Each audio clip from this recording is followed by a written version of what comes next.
Bismillahirrahmanirrahim. Assalamualaikum warahmatullahi wabarakatuh. Alhamdulillahirabbil alamin. Pada kesempatan yang berbahagia ini saya sedikit akan membahas tentang masalah Ahlus Sunnah wal Jamaah di dalam mata kuliah perbandingan mazhab fikih dengan dosen pengampu kita, yaitu Pak Aryadi Esahi MH. Beliau sudah sekarang menjadi kandidat doktor ya.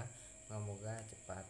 Nah, di sini uh, saya sendiri akan membahas ini. Sebelumnya kita akan membahas apa itu Ahlussunnah wal Jamaah ya. Sebagian kecil masyarakat ada yang mengidentikan pengertian Ahlussunnah wal Jamaah dengan masalah khilafiyah seperti tahlil, talqin, kunut, bacaan usoli dalam mengawali sholat, dan lain sebagainya. Sebenarnya masalah yang terkait dengan Ahlussunnah wal Jamaah jauh lebih mendasar ya. Nah, di sini bukan hanya permasalahan yang sering dipertentangkan sebagai khilafiyah tersebut. Karena itu kiranya generasi muda perlu dapat pemahaman yang wajar tentang masalah ini guna menghindari pertikaian, perselisihan, dan percecokan yang tidak diketahui permasalahan sebenarnya. Nah, naik ya. Di sini kita akan melihat asal katanya. Nabi Muhammad SAW dalam satu hadisnya bersabda bahwa umat Islam menantinya terpecah dalam berbagi kelompok ya, terbagi menjadi berapa kelompok? Sebanyak 73 golongan. Dari seluruh golongan tersebut yang selamat tidak masuk ke dalam neraka hanya satu golongan saja, yaitu yang disebut dengan Ahlus Sunnah wal Jamaah. Ketika ditanya tentang artinya, beliau menjawab, mana alaihi al-yauma wa ashabi, segala yang aku berada di atasnya sekarang bersama para sahabatku, atau segala yang aku lakukan bersama sahabat-sahabatku. Jadi di sini adalah sunnah-sunnah Rasulullah menjalankan semuanya ya. Apa yang dikerjakan oleh Rasulullah bersama para sahabat, apa yang dilakukan Rasulullah bersama para sahabat, itu adalah Ahlussunnah wal Jamaah. Dari hadis tersebut dapat diambil kesimpulan bahwa istilah Ahlussunnah wal Jamaah sudah pernah digunakan oleh Nabi SAW sendiri. Secara garis besar sudah diterapkan pula artinya. Nah, di sini kita akan menganalisa arti demi kata tersebut tentang Ahlussunnah wal Jamaah ya. Di sini kata ahlu sudah jelas ya, yang tadi ahli ya.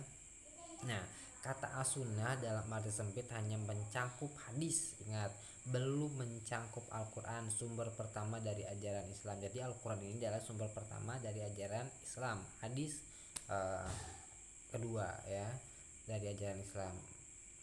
Nah, tetapi kalau diingat bahwa Nabi SAW sebagai utusan Allah tidak pernah seujung ya, di sini tidak pernah seujung rambut pun berbeda sikap dengan firman Allah Subhanahu wa taala, yaitu Al-Qur'an, maka dapat dipastikan bahwa mengikuti as-sunnah pasti mengikuti Al-Qur'an. Bahkan Al-Qur'an itu dapat sampai kepada kita melalui apa? Melalui beliau, yaitu Rasulullah SAW. Jadi Ahlus Sunnah pasti juga dia Ahlul Quran, tidak bisa lain ya. Nah, di sini kata wa menunjukkan bahwa kedua yang disebut sebelum dan sesudahnya adalah sama meskipun tidak sederajat. Nah, di sini tidak, kata al-jamaah berarti para sahabat, terutama sahabat terkemuka. Kita tahu semuanya siapa itu sahabat terkemuka, adalah orang-orang yang paling dekat dengan dan selalu bersama Nabi SAW. Mereka bukan saja membaca atau mendengar sesuatu hadis, tetapi juga menghayati sesuai dengan yang tersurat pada hadis karena para sahabat ya, terutama sahabat terkemuka. Siapa itu sahabat terkemuka? Sahabat terkemuka adalah yang empat ya. Nah, di sini prinsip kebenaran.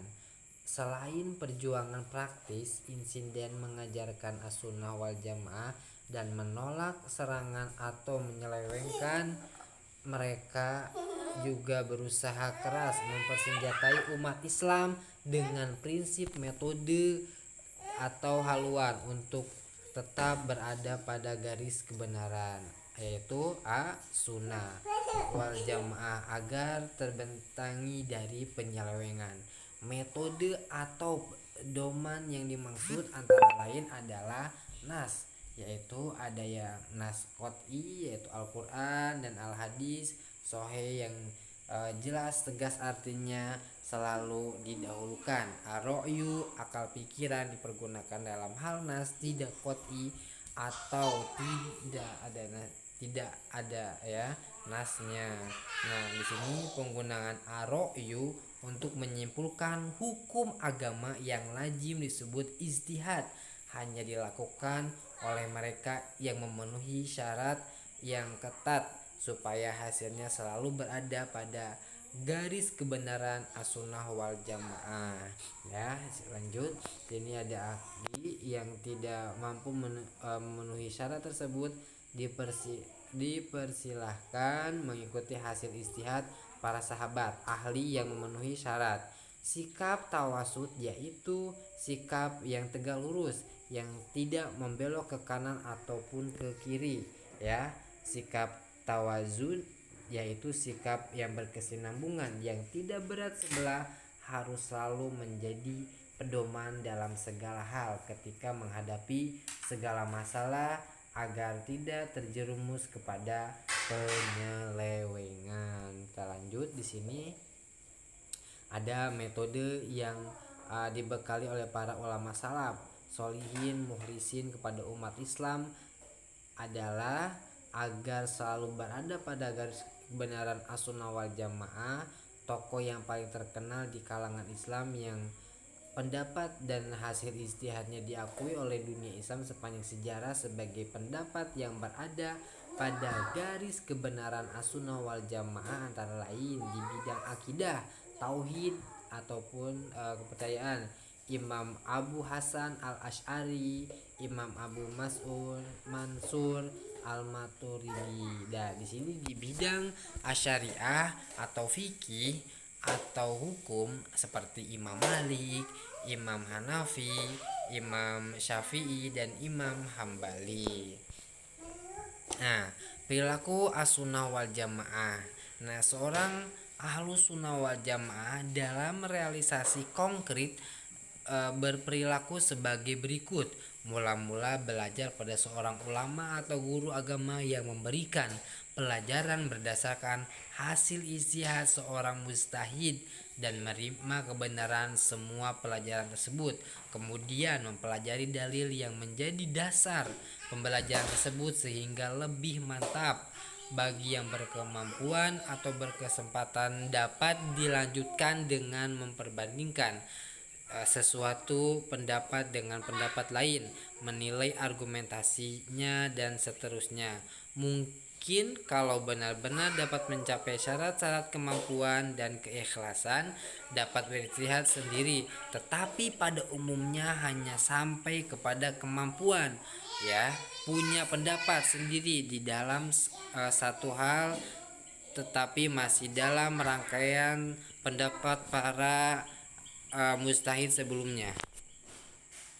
Berhati-hati dalam mengungkapkan sesuatu pendapat sendiri, karena harus pula mengakui kekuatan pendapat pihak lain sehingga selalu bersikap toleransi, ta'awuz dan tawazun. Ya. Nah, di sini kita lanjut. Itulah istilahnya perilaku yang harus dimiliki oleh yaitu ahlus sunnah. Nah, sekian dari saya pemaparan. Terima kasih. Wassalamualaikum warahmatullahi wabarakatuh.